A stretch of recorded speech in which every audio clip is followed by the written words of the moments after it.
Hello नमस्कार बच्चों, मैं रोहित मिश्रा आपके अपने परिवार ट्राई स्टार में स्वागत करता हूं। उम्मीद करता हूं आप सभी लोग बहुत ही अच्छे होंगे और अपनी पढ़ाई भी कर रहे होंगे।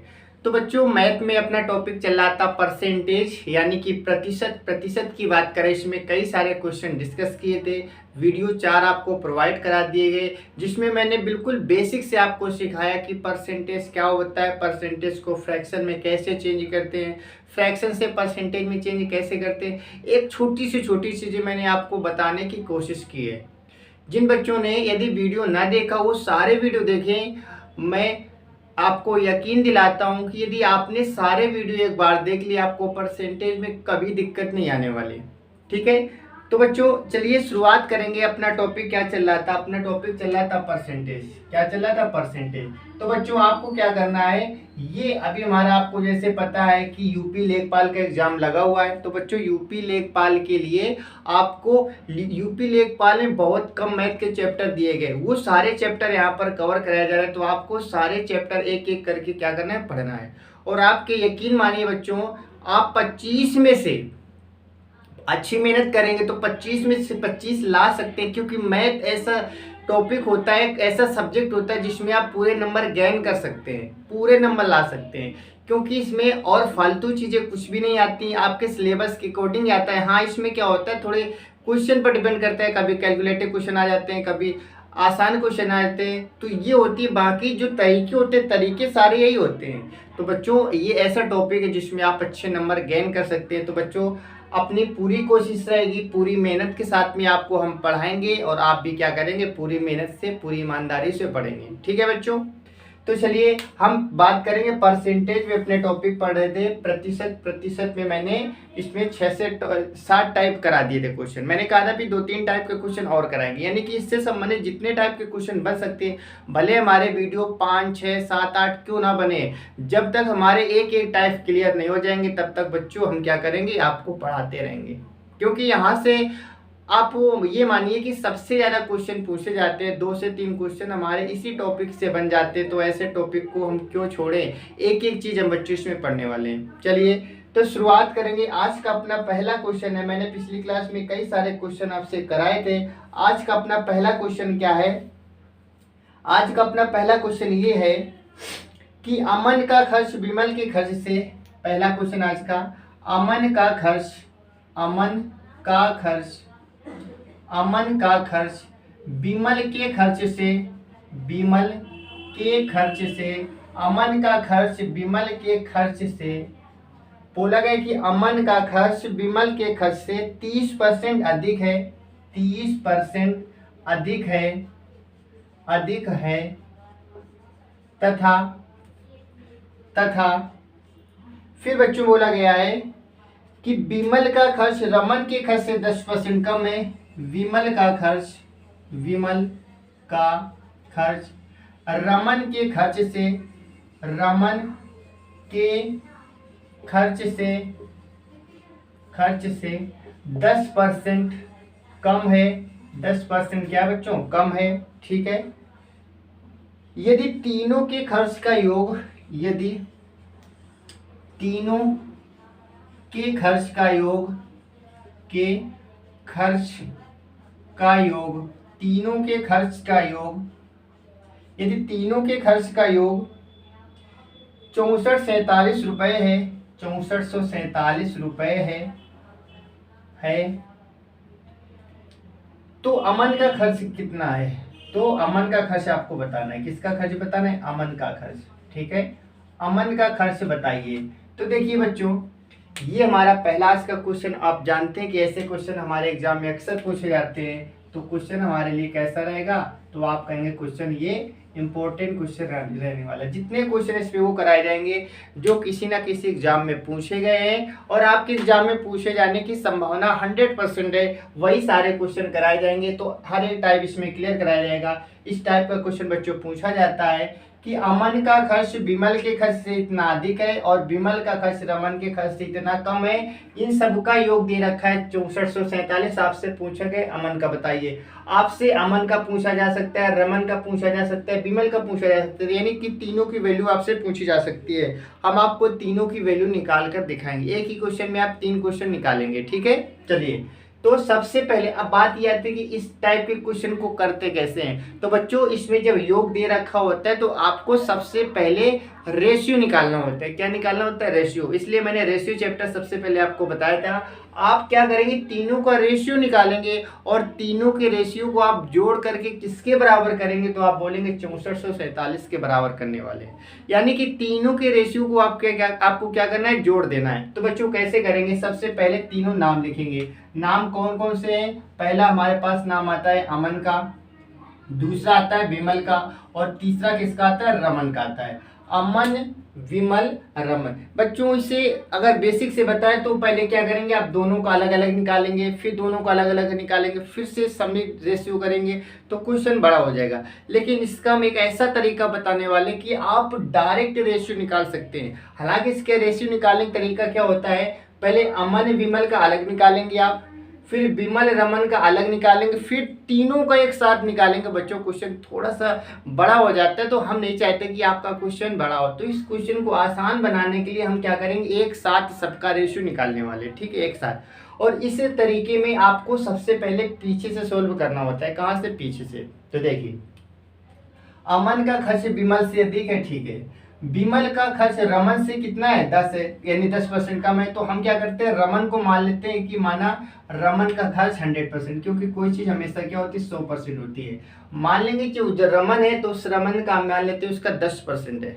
क्या उसका 10% है। और इसके बाद में रमन से आएगी पीछे, यानी कि इस सवाल में अलग अलग आप निकालेंगे, निकाल सकते हैं, कोई दिक्कत नहीं होगी। लेकिन हम आपका टाइम बचाना चाहते हैं, उस टाइम को हम क्या करेंगे, इसमें कम करेंगे और किसी और सवाल में एडजस्ट कर देंगे। तो कम समय में करने के लिए आपको तीनों नाम या 3 नाम 4 नाम जो भी दिए जाएंगे एक साथ लिखना है, और एक साथ इनका रेशियो निकालने के लिए हम पीछे से हमेशा सोल्व करते हैं। रमन की वैल्यू यहाँ पर किसी एक को मानना पड़ता है, तो यहाँ पर माना कि रमन का 100% मान लिया। रमन से पहले क्या आएगा, रमन से पहले विमल आ जाएगा। तो विमल का खर्च रमन से 10% कम है, विमल का खर्च रमन से 10% कम है। तो इससे जब 100 से 10% कम होगा तो आप कहेंगे विमल का कहीं ना कहीं 90% होगा, क्योंकि इसका 100% था, इसका 10% कम है, तो आप कहेंगे इसका 90% हो जाएगा, ठीक है। अब बात आती है कि विमल से जाना है अमन की ओर। तो इसमें लिखा है कि अमन का खर्च विमल के खर्च से 30 अधिक है। अमन का खर्च विमल के खर्च से 30% अधिक। तो यहाँ पर आपको 30% अधिक करना है। लेकिन बच्चों यहाँ पर एक बात ये याद रखना, 90 में गलती से आप 30 जोड़कर 120 ना लिख देना। ऐसा लिखोगे तो गलत हो जाएगा। ये केवल 100 के साथ में करते हैं, 90 के साथ में 30 जोड़कर 120 लिखेंगे तो आपका क्वेश्चन गलत हो जाएगा।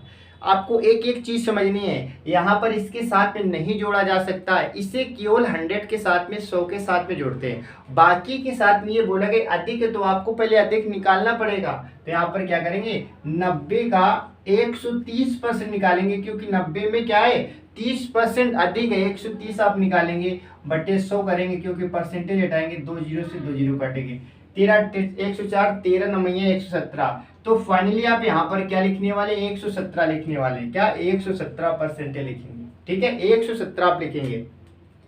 तो परसेंटेज तीनों से हट जाता है।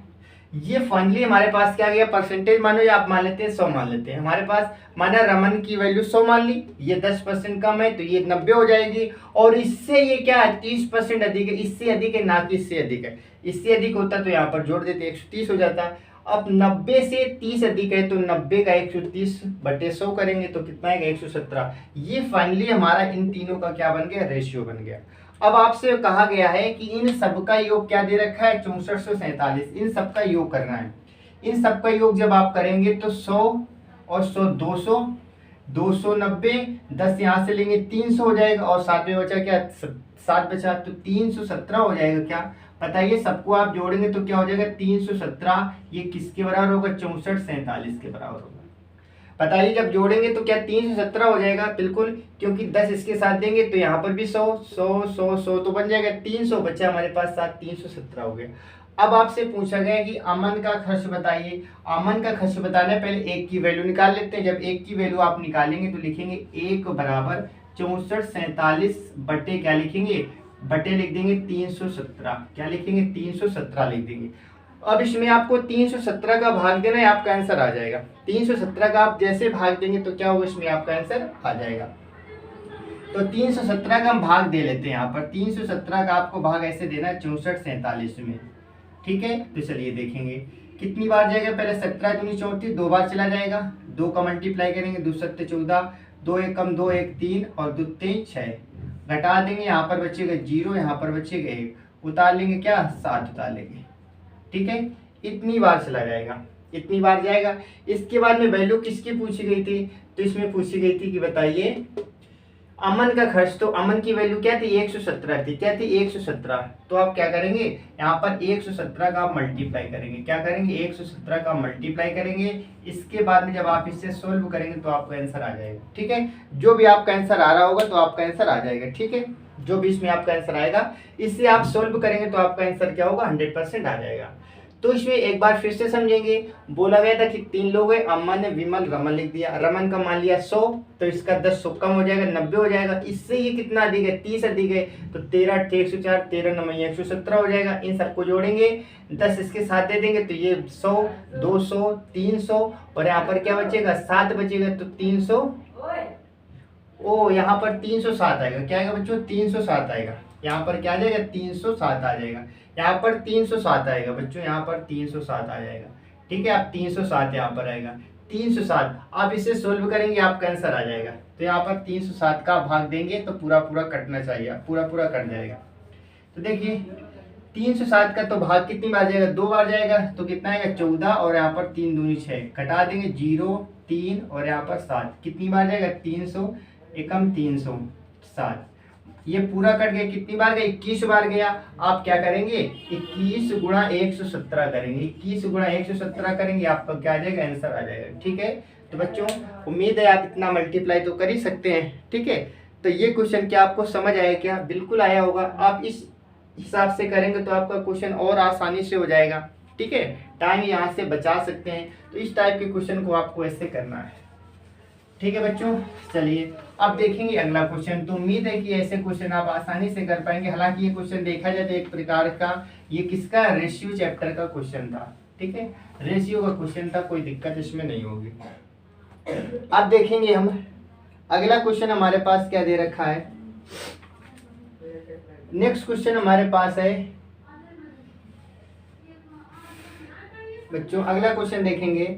लिखा है हमारे पास कि यदि एक मिनट बच्चों,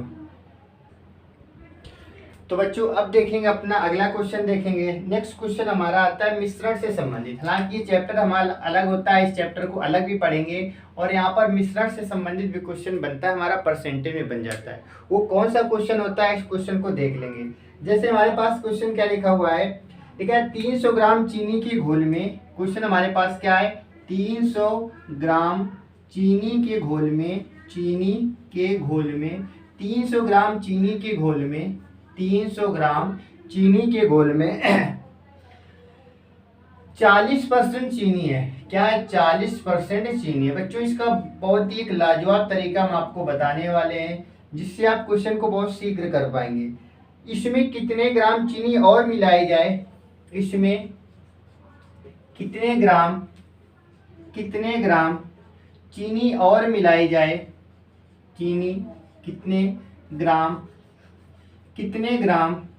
चीनी और मिलाई जाए, चीनी और मिलाई जाए, चीनी और मिलाई जाए, कितने ग्राम चीनी और मिलाई जाए,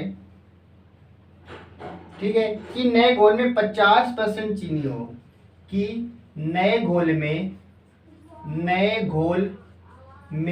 50% चीनी हो, 50% चीनी हो, ठीक है। तो ये क्वेश्चन हमारा मिश्रण टॉपिक से है। हालांकि यहाँ पर भी परसेंटेज में पूछा जाता है और ये अच्छा क्वेश्चन, ये क्वेश्चन एग्जाम में पूछा जाता है।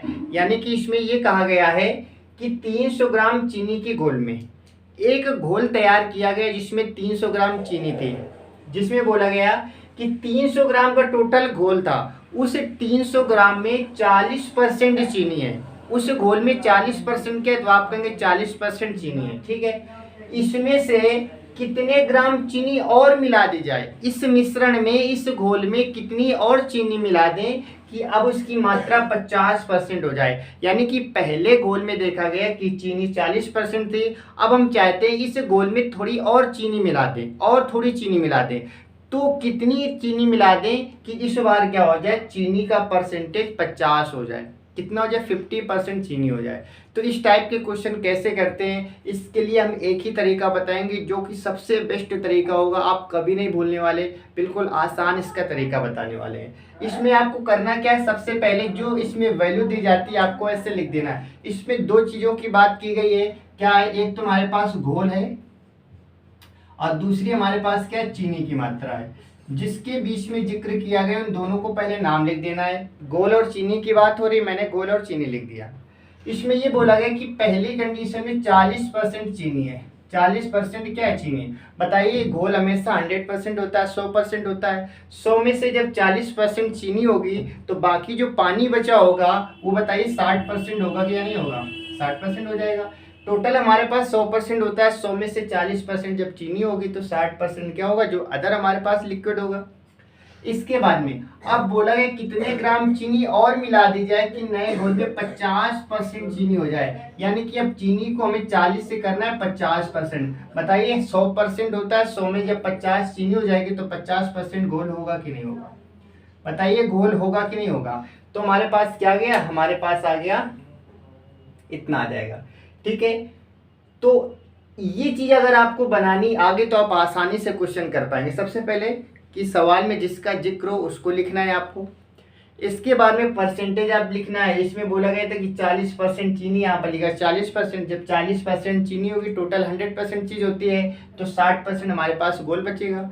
अब चीनी कितनी और मिला दी जाए कि 50% हो जाए, तो इसमें ये 50%, तो बताइए 50%। आपको इसमें एक बात याद रखना है कि जो चीज मिलाई जा रही है उस चीज को आपको काम में नहीं लेना, उसे ऐसे काट देना है। जो मिलाया जाएगा, बताइए इस घोल में क्या मिलाया जा रहा है, इसमें कह रहा है कितनी चीनी और मिला दी जाए। चीनी मिलाने की बात हो रही तो चीनी को काटेंगे, घोल मिलाने की बात होती तो घोल को काटते। यानी कि सवाल में आपको इस चीज को याद रखना पड़ेगा कि जो चीज मिलाई जाएगी उस चीज को हम क्या करेंगे, काम में नहीं लेंगे, उसे काट देंगे। बचा हमारे पास क्या बचा, हमारे पास 60 और नीचे क्या बचा, 50।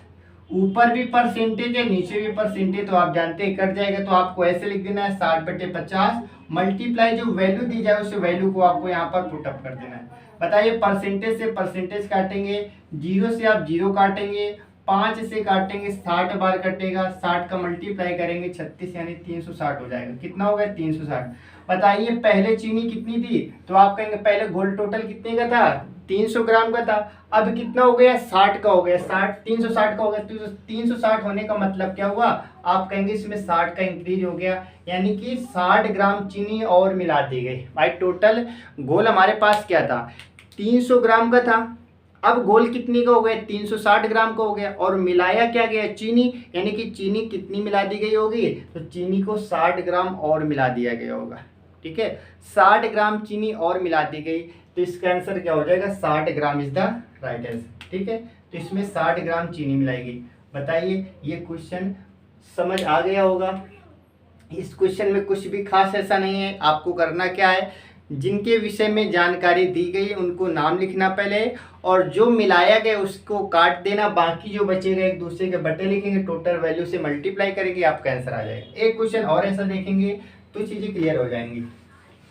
चलिए, तो इसी में एक क्वेश्चन और हम देख लेते हैं जिससे आपकी सारी चीज़ें क्लियर हो जाएं। ठीक है, किसी भी प्रकार का कोई डाउट नहीं बचना चाहिए। चलिए और क्वेश्चन देख लेते हैं। जैसे हमारे पास अगला क्वेश्चन क्या है, अगला क्वेश्चन हमारे पास ये दे रखा है कि सोने तथा चांदी की 50 ग्राम मिश्र धातु, सोने तथा चांदी की, सोने तथा चांदी की, सोने तथा चांदी की, चांदी की 50 ग्राम मिश्र धातु, 50 ग्राम मिश्र धातु, 50 ग्राम मिश्र धातु। ठीक है, 50 ग्राम कह रहा है कि मिश्र धातु है, और इसके बाद में मिश्र धातु के में भार के रूप में 80% सोना है। मिश्र धातु के भार के रूप में, भार के रूप में 80% सोना है। 80% क्या है, तो आप कहेंगे 80% सोना है। भार के रूप में 80% सोना है। इसके बाद में फिर बोला गया है इस धातु में कितना सोना और मिलाया जाए। इस धातु में कितना सोना और मिलाया जाए, कितना सोना और मिलाया जाए, कितना सोना और मिलाया जाए, ठीक है, कितना सोना और मिलाया जाए कि मिश्र धातु 95% सोना हो, कि मिश्र धातु में 95% सोना हो, 95% क्या हो, सोना हो, ठीक है, 95% सोना हो। तो बताइए इस सवाल में फिर से दो चीजों का जिक्र किया गया। पहला पॉइंट क्या है, पहला तो इसमें बोला गया कि मिश्र धातु है और दूसरा पॉइंट इसमें सोना है। तो दोनों चीजों को हम क्या करेंगे, लिख लेंगे, सोना तथा चांदी, यानी कि सोना और चांदी हमारे पास दो चीजें दी गई हैं, ठीक है। तो देखिए हमारे पास सोना भी दे रखा है, चांदी भी दे रखा है। बोला गया कि सोने तथा चांदी की 50 ग्राम मिश्र धातु, यानी सोना चांदी को मिलाकर के 50 ग्राम मिश्र धातु है, ठीक है, के भार में 80% सोना है। बताइए जब टोटल हमारे पास 50 ग्राम मिश्र धातु है, 50 ग्राम मिश्र धातु है, इसमें से 80% सोना है, तो इसलिए हम इसमें क्या निकाले, सोने की वैल्यू निकाल सकते हैं। इसका आप 80% निकालेंगे, 80% बट्टे क्या आ जाएगा, आप बोलेंगे 100, 2 जीरो से 2 जीरो काटेंगे, 8 पंचे क्या हो जाएगा, आप कहेंगे 8 पंचे 40, ये 40 ग्राम क्या हो गया, तो आप कहेंगे 40 ग्राम सोना हो गया। 40 ग्राम क्या है, सोना। बताइए 50 ग्राम में से जब 40 ग्राम सोना हो गया तो चांदी कितनी बचेगी, तो आप कहेंगे चांदी बचेगी हमारे पास 10 ग्राम। चांदी कितनी हो जाएगी, 10 ग्राम। बताइए क्या ये चीज समझ आ गई क्या आपको। 40 ग्राम टोटल हमारे पास 50 ग्राम क्या था, मिश्र धातु था, उसमें 40 ग्राम सोना है, तो बताइए चांदी कितनी हो जाएगी, 10 ग्राम हो जाएगी, ठीक है। अब इसके बाद बोला गया इस धातु में कितना सोना मिलाया जाए, इस धातु में कितना सोना और मिलाया जाए कि मिश्रण 95% सोना हो, ठीक है, 95% क्या हो जाए, सोना हो जाए। यानी कि इसमें आपको मिलाना क्या है, आपको मिलाना है सोना मिलाना है। क्या मिलाना है, सोना मिलाना है, ताकि मिश्र धातु में 95% क्या हो जाए, सोना हो जाए, ठीक है। तो मिश्र धातु में 95% सोना हो जाए। तो देखिए इसे कैसे करेंगे, तो आपको करना क्या है, आपको ये करना है 40 ग्राम, ऐसे भी कर सकते हैं जो पहले तरीका बताया, तो आप वहां से भी कर सकते हैं, ठीक है। इतना आ गया। अब इसके बाद में अब हम चाहते हैं कि इसमें 95% सोना हो जाए, तो मिश्र धातु में कितना मिला है, तो बताइए मिश्र धातु हमारे पास क्या थी, 50 थी, मिश्र धातु हमारे पास क्या थी, 50 थी। हमें सोना में मिलाना है, तो सोना हमारे पास क्या निकला है, 40। सोना में कितना मिला है, तो माना कि x मिला देते हैं। उस तरीके से भी हम बताएंगे आपको। टोटल हमारे पास मिश्र धातु कितनी है, 50 है। बोला गया कि इसे सोने में कितना मिलाया जाए, तो सोने में मान लेते हैं x मिलाया जाए, तो ताकि सोना कितना हो जाता है, 95% हो जाए। 95% हटाएंगे तो बटे क्या आ जाएगा, 100 आ जाएगा। 50 से काटेंगे, 2 बार कटेगा, 2 का मल्टीप्लाई करेंगे तो कितना आएगा, 40 दूना 80 प्लस का 2x बराबर 95। 80 को उधर ले जाएंगे तो क्या बचेगा, 2x बराबर हमारे पास बचेगा 15। क्या बचेगा, 15। 2 से आप काटेंगे x की वैल्यू क्या आ जाएगी, 7.5 ग्राम। तो हमारे पास क्या हो जाएगा, 7.5 ग्राम क्या होगा, इसका आंसर हो जाएगा। बताइए क्या ये चीज समझ आ गई क्या आपको, ठीक है। तो इसमें कहा गया था इस धातु में कितना भार सोना और मिलाया जाए कि मिश्र धातु में 95% सोना जाए। अच्छा एक मिनट रुकना, 95% सोना लाना है, क्योंकि सोना की वैल्यू पहले 40 ग्राम तो पहले से थी, 40 ग्राम तो पहले से थी ना। अब आपको 95% करना है तो सोने का भार बढ़ेगा, क्या होगा, सोने का भार बढ़ जाएगा। तो आपको सोने का भार बढ़ाना है, तो बढ़ाने के लिए आप क्या करेंगे, ये तरीके से आप बिल्कुल भी नहीं करेंगे, इस तरीके से नहीं करना है। जो पहले तरीका बताया था आप वहीं से करेंगे, ठीक है। तो देखिए जो तरीका मैंने पहले बताया था आप वहीं से करेंगे। तो हम क्या करेंगे, इस क्वेश्चन को भी पिछले तरीके के हिसाब से करेंगे, जैसे पिछली बार किया था वैसे आप इसे जो ऐसे भी मैंने तरीका बताया था आप इस टाइप से भी कर सकते हैं। ये मेथड भी है, ये मेथड भी अभी हम बताएंगे, लेकिन इस क्वेश्चन को उसी हिसाब से कर सकते हैं। यानी कि अभी जो हम बताने जा रहे हैं वो बेसिक था, तो इसे बेसिक्स नहीं पढ़ेंगे, अपने ही तरीके से पढ़ने वाले हैं, ठीक है। और यदि आप चाहो तो इसका बेसिक भी बता देंगे, तो बेसिक से ना पढ़कर अपने तरीके से पढ़ेंगे। तो अपना तरीके बताया था कि इसमें जो दिया जाए उसको लिख देना। पहले हमारे पास किसकी किसकी इसमें चर्चा की जा रही, मिश्र धातु की और सोना की चर्चा की जा रही है। तो यहाँ पर क्या लिखेंगे, यहाँ पर लिखेंगे मिश्र धातु, यहाँ पर लिखेंगे मिश्र धातु और क्या लिखेंगे, तो आप कहेंगे सोना। क्या लिखेंगे, सोना। बोला गया था कि 80% सोना है, 80% क्या है, सोना है। जब 80% सोना होगा तो बताइए मिश्र धातु हमारे पास कितनी बची होगी, तो आप कहेंगे कि 20%। ठीक है। अब कह रहा है इसमें कितने ग्राम सोना और मिला दिया जाए कि सोना 95% हो जाए। जब सोना 95% हो जाएगा तो ये क्या बचेगा, आप कहेंगे 5% बचेगा। तो ये काट देंगे, जो मिलाया जाता है उसको हम काट देते हैं। अब क्या लिखेंगे, 20/5 लिखेंगे और मल्टीप्लाई जो वैल्यू दे रखी होती है 50। तो देखिए 5 से काटेंगे तो 5 बार एक बार कटेगा, मल्टीप्लाई करेंगे कितना हो जाएगा, 200। कितना हो जाएगा, 200। बताइए 50 से क्या हो गया 200, तो आप कहेंगे 150 का इंक्रीज हुआ। कितने का हुआ, 150 का। तो इसमें कितना सोना आपको मिलाना हो, तो आप कहेंगे यदि 150 ग्राम सोना और मिला देंगे इस मिश्र धातु में तो सोना कितना हो जाएगा, 95% हो जाएगा। कितना हो जाएगा, 95%। तो इस सवाल को उसी तरीके से करेंगे ना, अपने इस तरीके से करेंगे, ज़्यादा आसान रहेगा। बेसिक के चक्कर में नहीं पढ़ना है, बेसिक थोड़ा सा लेंदी हो जाता है। आई होप ये तरीका आपको समझ आया होगा। ठीक है, तो इस क्वेश्चन को आप इस हिसाब से करेंगे तो आपका क्वेश्चन और भी आसान हो जाएगा। ठीक है, चलिए अब बात करेंगे नेक्स्ट क्वेश्चन की। तो मिश्र धातु से भी ऐसे क्वेश्चन पूछे जाते हैं हमारे एग्जाम में। जैसे अगला क्वेश्चन हमारे पास है 50% अम्लीय 9 लीटर द्रव में, 50% अम्लीय, 50% अम्लीय, 50% अम्लीय 9 लीटर द्रव में कितना पानी, 9 लीटर द्रव में कितना पानी, कितना पानी, कितना पानी मिलाया जाए कि अम्लीय, मिलाया जाए कि, मिलाया जाए, मिलाया जाए कि अम्लीय, जाए, मिलाया जाए कि अम्लीय। ठीक है, मिलाया जाए कि अम्लीय 30%। ठीक है, अम्लीय 30% रह जाए, अम्लीय 30% रह जाए, अम्लीय क्या हो जाए, तो आप कहेंगे अम्लीय 30% रह जाए। तो क्वेश्चन कहीं ना कहीं हमारा वही क्वेश्चन फिर से बन गया। ठीक है, तो चलिए देखेंगे, यहाँ पर अम्ल की बात हो रही और किसकी बात हो रही, पानी की बात हो रही। तो यहाँ पर हम क्या करेंगे, एक जगह लिख देंगे अम्ल लिख देंगे और एक जगह क्या लिख देंगे, पानी। तो पहले बोला गया है कि 50% अम्लीय में, तो 50% जब अम्ल होगा तो आप बताइए पानी क्या होगा, तो आप कहेंगे पानी भी 50% होगा। ठीक है, द्रव में कितना पानी मिलाया जाए कि अम्लीय 30% रह जाए, अम्लीय 30% रह जाए। जब अम्लीय 30% रह जाएगी तो ये क्या बचेगा, तो आप कहेंगे 70% बचेगा। और मिलाना क्या है, पानी मिलाना है, तो पानी वाले को हम क्या करेंगे, काट देंगे, जिसको मिलाते हैं उसको काट देते हैं। आप लिखेंगे 50/30 लिखेंगे, परसेंटेज से परसेंटेज कट जाता है, आप जानते हैं। मल्टीप्लाई क्या करेंगे, 9 कर देंगे, मल्टीप्लाई क्या करेंगे, 9 कर देंगे। 0 से आप 0 काटेंगे, 3 से काटेंगे आप 3 3 का 9 और मल्टीप्लाई करेंगे 3 5 15। 9 से कितना हो गया, 15 हो गया, तो आप कहेंगे 6 का इंक्रीज हुआ। यानी कि यदि इसमें 6 लीटर और पानी मिला दिया जाए तो ये वैल्यू क्या हो जाएगी, 30% रह जाएगी। ठीक है, 30% क्या हो जाएगी, रह जाएगी।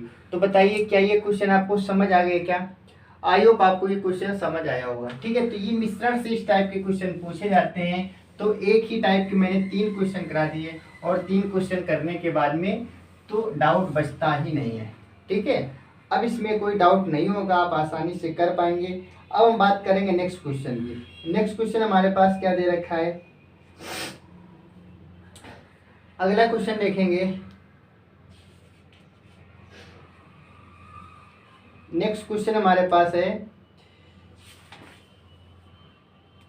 किसी विद्यालय में लड़के तथा लड़कियां, किसी विद्यालय में लड़के तथा लड़कियां, किसी विद्यालय में, किसी विद्यालय में लड़के तथा लड़कियां, विद्यालय में लड़के तथा लड़कियां, लड़के तथा लड़कियां 3:2 के अनुपात में है, 3:2।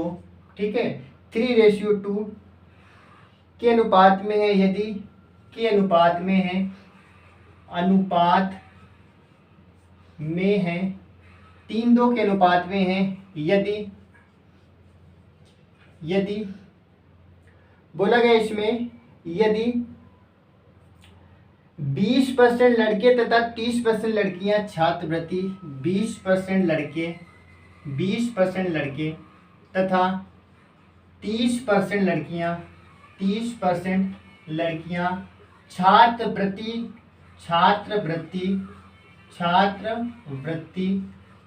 ठीक है, छात्रवृत्ति लेने वाले हो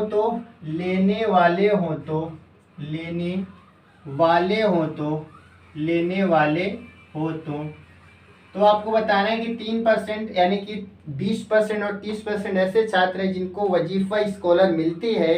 तो आपको बताना है छात्रवृत्ति न लेने वाले विद्यार्थियों का प्रतिशत, छात्रवृत्ति न लेने वाले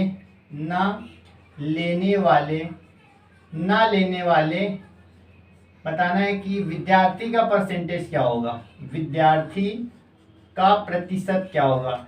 तो बच्चों बताइए इसमें आप क्या करेंगे। इसमें कहा गया है कि किसी विद्यालय में, कोई एक विद्यालय जहाँ पर लड़के और लड़कियां हैं, इनका रेशियो दे रखा है 3:2 का। इसमें बोला गया लड़के 20% ऐसे लड़के जिनको स्कॉलर मिलती है, 30% ऐसे लड़कियां जिनको स्कॉलर मिलती है। तो आपको बताना है कितने % ऐसे छात्र हैं जिनको स्कॉलर नहीं मिलती है। यानी कि ना तो लड़कियों का पूछा गया है ना लड़कों का पूछा गया, ओवरऑल पूछा गया कितने ऐसे छात्र हैं जिनको स्कॉलर नहीं मिलती है। तो आपको ये बताना है, ठीक है। चलिए तो इसमें देखिए सबसे पहले तो आप ये निकाल लीजिए कि कितने ऐसे लोग हैं, कितने ऐसे छात्र हैं हमारे लड़कियों लड़कियों को मिला करके जिनको स्कॉलर मिलती है। 100 में से घटा देंगे तो बाकी जो जिनको नहीं मिलती वो हमारे पास आ जाएगा। जब रेशियो में दे रखा हो तो आपको क्या करना है, सबसे पहले लिखना है यहाँ पर क्या दे रखा है, गर्ल्स और बॉयज। यहाँ पर लिख देंगे गर्ल्स और बॉयज, ठीक है। पहले बॉय का नाम लिखे तो पहले बॉय लिख देंगे, बॉय एंड गर्ल्स लिख देंगे, कुछ भी लिख दो आगे पीछे कोई दिक्कत नहीं।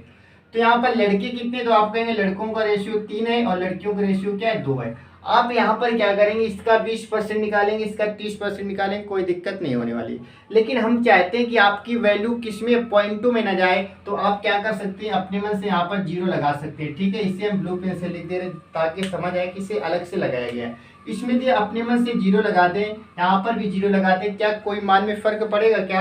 आप कहेंगे 0 से 0 काट देंगे तो फिर से वही संख्या आ जाएगी, कोई दिक्कत नहीं होने वाली। और इसे 0 लगाने से हमारी कैलकुलेशन क्या हो जाती है, आसान हो जाती है। तो पहले तो रेशियो था, लेकिन अब बोला गया यदि 20% लड़के और 30% लड़कियां लेने वाली हैं, यानी इनमें से 30 में से, ये 30 हमारे पास टोटल मान लिया कि लड़के हैं, 30 लड़कों में से केवल 20% लड़कों को स्कॉलर मिलती है। तो जब 20 को मिलती है, अच्छा बताइए 100% कोई चीज़ होती है, कोई चीज़ 100% होती है। 100% में जब एक को 20% मिले तो दूसरे को क्या मिलेगा, 80%। यानी कि अगर हम डायरेक्ट यहाँ से निकालना चाहें कि छात्रवृत्ति जिनको नहीं मिलती, छात्रवृत्ति ना मिलने वाले बच्चों की संख्या निकालने चाहे तो यहाँ पर क्या हो जाएगा, 30 में से 20% को मिलती तो आप कहेंगे 80% ऐसे बच्चे होंगे जिनको स्कॉलर नहीं मिलती होगी, यानी लड़के होंगे। ऐसे यहाँ पर 20 लड़कियां हैं, 20 में से 30% लड़कियों को स्कॉलर मिलती तो आप कहेंगे 70 ऐसी लड़कियां होंगी, 70% जिनको स्कॉलर नहीं मिलती होगी। 2 जीरो से आप 2 जीरो काट देंगे, 2 जीरो से यहाँ पर 2 जीरो काटेंगे, 8 त्रिका 24 लड़कियां आ जाएंगे, 7 दूनी 14 लड़कियां आ जाएंगी।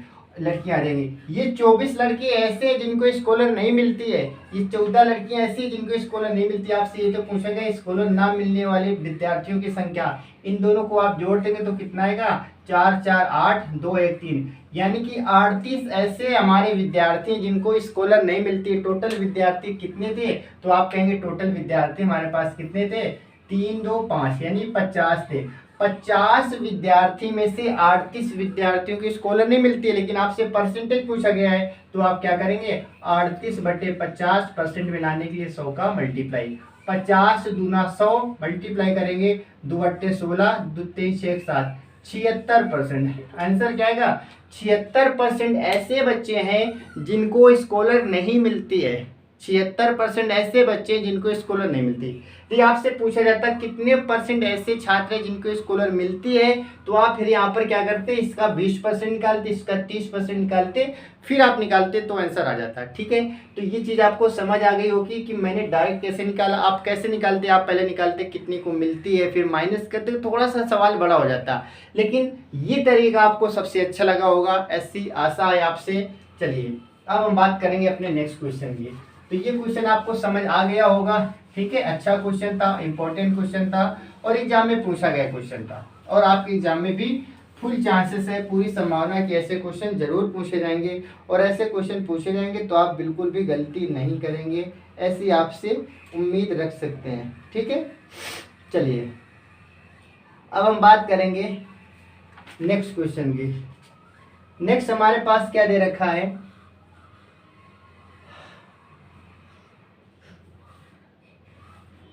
ठीक है, ठीक है, यदि किसी वर्ग की प्रत्येक, अब हम पढ़ने वाले हैं, हालांकि ये टाइप मैंने आपको पढ़ा दिया था, लेकिन इस टाइप को हम क्या करेंगे, इस टाइप को हम ज्योमेट्री के साथ में जोड़ने की कोशिश करेंगे। क्या मैंने आपको ये बताया था कि किसी वस्तु में पहले 10% की वृद्धि की गई, फिर इतने की कमी कर दी गई, टोटल बताइए परिवर्तन क्या हुआ, बताया था ना आपको। अब हम पढ़ने वाले हैं कि इसमें जब आयत में पूछा जाए, आयत में भी पूछा जाता है, आयत में पूछा जाएगा, वर्ग में पूछा जाएगा, और किस में पूछा जाएगा, तो आप कहेंगे वृत्त में भी पूछा जाता है, यानी कि इनसे संबंधित क्वेश्चन पूछा जाता है। कैसे पूछा जाएगा, कार्य किसी आयत के वर्ग में, किसी आयत के वर्ग में 10% की वृद्धि की गई, तो बताइए उसके क्षेत्रफल में क्या परिवर्तन आया। किसी आयत की लंबाई में 10% की वृद्धि, चौड़ाई में इतने % की कमी, बताइए क्या परिवर्तन आया। ऐसे यहाँ पर वृत्त की परिधि से संबंधित क्वेश्चन आता है, तो ये क्वेश्चन यहाँ से भी बनते हैं, तो हम क्या करेंगे, इन क्वेश्चनों को भी देख लेंगे। जैसे क्वेश्चन हमारे पास लिखा है, यदि किसी वर्ग की प्रत्येक भुजा, यदि किसी वर्ग की प्रत्येक भुजा, यदि किसी वर्ग की प्रत्येक भुजा, किसी वर्ग की, यदि किसी वर्ग की प्रत्येक भुजा, प्रत्येक भुजा, यदि किसी वर्ग की प्रत्येक भुजा में 10% की वृद्धि कर दी जाए, 10% की वृद्धि कर दी जाए, वृद्धि कर दी जाए, कर दी जाए, यदि इसमें 10% की वृद्धि कर दी जाए, तो आपको बताना है तो इसके क्षेत्रफल में कितनी वृद्धि होगी। तो इसके क्षेत्रफल में, इसके क्षेत्रफल में, क्षेत्रफल में कितने % की वृद्धि होगी, कितने प्रतिशत की वृद्धि होगी। आपसे ऐसे क्वेश्चन पूछा जाता है, और बच्चों ये हमारा क्वेश्चन कैसा है, तो आप कहेंगे वेरी इंपॉर्टेंट क्वेश्चन है। ये क्वेश्चन हमारे एग्जाम में अक्सर देखा गया है, अक्सर हर एक एग्जाम में क्वेश्चन आता है, और ये सबसे आसान क्वेश्चन होता है, बशर्ते इस चीज़ को एक बार हमें समझना होता है। अब इसमें बोला गया वर्ग, आप वर्ग अच्छी तरीके से जानते हैं। वर्ग किसे कहते हैं, वर्ग का मतलब होता है जिसकी चारों भुजाएं क्या होती है, बराबर होती हैं। वर्ग किसे कहते हैं, जिसकी चारों भुजाएं क्या होती है, बराबर होती है, उसको वर्ग कहते हैं। वर्ग का क्षेत्रफल आपसे कहा जाए, वर्ग का एरिया क्या होता है, तो आप कहते हैं भुजा स्क्वायर होता है। पता है ये चीज जानते हैं कि नहीं जानते हैं, यानी कि वर्ग का क्षेत्रफल क्या होता है, आप कहेंगे भुजा का स्क्वायर होता है। ठीक है, बोला गया यदि किसी वर्ग की प्रत्येक भुजा, प्रत्येक का मतलब ये प्रत्येक भुजा में 10% की वृद्धि कर दी जाए, तो इसके क्षेत्रफल में क्या होगा, इसके क्षेत्रफल में क्या होगा, क्षेत्रफल की बात हो रही है, तो इसमें आपको करना क्या है, 10% थी, अब बताइए वृद्धि हो रही, तो आप 100 में से जब 10 जोड़ेंगे तो आप कहेंगे क्या हो जाएगा, 110 हो जाएगा। क्या हो जाएगा, 110 हो जाएगा, और बटे 100। इसे आपको 2 बार करना पड़ेगा। अब आप कहेंगे 2 बार हम क्यों करेंगे, 2 बार इसलिए करेंगे क्योंकि स्क्वायर का मतलब होता है 2 बार मल्टीप्लाई, स्क्वायर का मतलब होता है 2 बार मल्टीप्लाई। 2 जीरो से आप 2 जीरो काटेंगे, 11 का मल्टीप्लाई करेंगे 121 बटे 100, आंसर हमारे पास क्या आएगा, 21 आएगा। आप कहेंगे इस टाइप के क्वेश्चन तो हम पढ़ चुके हैं, बिल्कुल पढ़ चुके हैं। मैंने उसमें क्या बताया था, किसी वस्तु के विक्रय मूल्य में पहले 10% की वृद्धि की गई, फिर से 10% की वृद्धि की गई, ओवरऑल कितने % की वृद्धि, आप कहेंगे 10 की वृद्धि, 110 यानी कि 11, 110 यानी कि 11, 11 के 11 मल्टीप्लाई करेंगे 121, 100 से कितना अधिक बोलेंगे, 21 अधिक। वही यहाँ पर भी तो करना है, यानी कि जब क्षेत्रफल की बात हो तो आपको जो परसेंटेज दिया जाए उन दोनों परसेंटेज को पहले 100 में जोड़ देना है। अगर वृद्धि की बात हो, कमी की बात हो, घटा देना, इसके बाद मल्टीप्लाई कर देना। इसी सवाल में हम बोल देते 10% की कमी की गई, मान लेते इसी सवाल में ये ना लिखकर मैंने कह दिया कमी की गई। कमी की गई तो आपसे पूछा जाएगा यहाँ पर कितनी कमी आ गई। तो कमी का मतलब पहले 10 आप घटा देंगे, 90 बचेगा। कितना बचेगा? 90, यानी 100 से 90 बचेगा, यहाँ पर 100 से 90 बचेगा। मल्टीप्लाई करेंगे, 2 जीरो हमारे कट जाएंगे, 9 9 81/100। बताइए इन दोनों के बीच में कितने का अंतर है? तो आप कहेंगे 19 का अंतर है। कितने का अंतर? 19% की यहाँ पर क्या आ जाती है? कमी आ जाती है। क्या आ जाती है? कमी। तो इस प्रकार के आप क्वेश्चन आसानी से कर सकते हैं। ये वर्ग में पूछा जाता है, क्षेत्रफल में, और इसके बाद में आयत में भी पूछा जाता है। आयत का भी क्वेश्चन देख लेते हैं, ठीक है। आयत के क्वेश्चन देख लेते हैं। हालांकि ऐसे क्वेश्चन आप आसानी से कर सकते हैं, क्योंकि ये टाइप मैंने पहले ही क्लियर कर दिया था आपको। लेकिन ये इसमें ज्योमेट्री से भी संबंधित क्वेश्चन पूछ लिए जाते हैं, इसलिए हमें पढ़ने जरूरी है। तो जैसे मैंने कहा, एक क्वेश्चन अभी वर्ग का और बताना है। किसी वर्ग की प्रत्येक भुजा में 30% की वृद्धि की गई। 30% की वृद्धि की गई, तो बताइए 30% की यहाँ पर वृद्धि की गई, तो आपको बताना है उसके क्षेत्रफल में क्या फर्क आएगा, कितनी वृद्धि हो जाएगी। तो आप कहेंगे 100 से पहुंचे कहाँ पर? 130 में, मल्टीप्लाई 100 से कहाँ पहुंचे? 130 में, 0 0 0 0, 13 का मल्टीप्लाई 169/100। 100 से कितना अधिक? तो आप कहेंगे 69। तो आंसर क्या आएगा? 69% इज द राइट आंसर। ठीक है, क्या 69% आ जाएगा? क्या बिल्कुल आ जाएगा। अब हम बात कर लेते हैं किसकी? आयत की कर लेते हैं। जैसे मैंने कहा, किसी आयत की लंबाई में, किसी आयत की लंबाई में, किसी आयत की लंबाई में, आयत की लंबाई में 10% की वृद्धि तथा चौड़ाई में, चौड़ाई में, चौड़ाई में 10% की कमी की गई, कमी की गई। तो आपको बताना है तो क्षेत्रफल में क्या फर्क पड़ा, क्षेत्रफल में परिवर्तन बताइए। क्षेत्रफल में कितना परिवर्तन आया? ये क्वेश्चन हमारे पास है। किसी आयत की लंबाई में 10% की वृद्धि की गई, चौड़ाई में 10% की कमी की गई। आपको बताना है क्षेत्रफल में क्या फर्क पड़ेगा। तो आप कहेंगे 100 से पहले कहाँ पहुंचे? 100 से पहुंच गए, पहले वृद्धि की जा रही थी तो 110 में पहुंच गए। मल्टीप्लाई 100 से अब कहाँ पहुंचेंगे? आप कहेंगे 90 में, क्योंकि इस बार कमी की जा रही है। तो बताइए 2 जीरो से आप 2 जीरो काटते हैं, 11 का मल्टीप्लाई करेंगे 99 बटे क्या आएगा? 100। आप कहेंगे इनके बीच में कितने का अंतर? 1% का।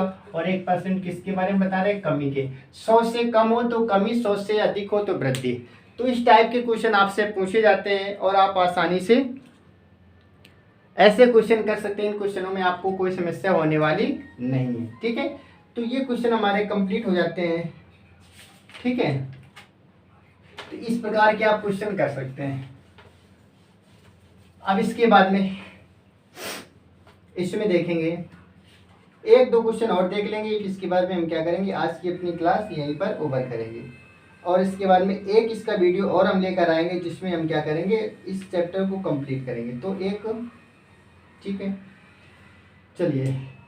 तो बच्चों हम क्या करेंगे, आज की क्लास यहीं तक रखेंगे। अब इसके बाद में इसका जो शेष पार्ट हमारा बचेगा, एक वीडियो इसके लिए हम और लेकर आएंगे और उस वीडियो में हम क्या करेंगे, इस परसेंटेज को पूरी तरह से कंप्लीट करेंगे। इसमें जो चीज़ें बची हैं, एक हमारा, आप जानते हैं कि एक हमारा क्वेश्चन बचता है, कौन सा? चुनाव संबंधित बचता है। तो चुनाव संबंधित क्वेश्चन प्लस और जो क्वेश्चन इसमें हमसे बन सकते हैं, जो इसमें हो ऐसा लगेगा कि इंपॉर्टेंट क्वेश्चन है। हालांकि सारे टाइप तो मैंने क्लियर करा दिए, इसके बाद भी अगर कोई टाइप बचेगा हमारे पास चुनाव संबंधी, तो बचा ही बचा है। इसके अलावा और जो भी दिखेगा तो वो सारे हम क्या करेंगे, कल के वीडियो में से कंप्लीट करेंगे। ठीक है, तो बच्चों आज के लिए हम इतना ही रखेंगे। इसके बाद में अब अपनी मुलाकात होगी नेक्स्ट क्लास में। ठीक है, ओके, बाय बाय, धन्यवाद, जय हिंद, राधे राधे।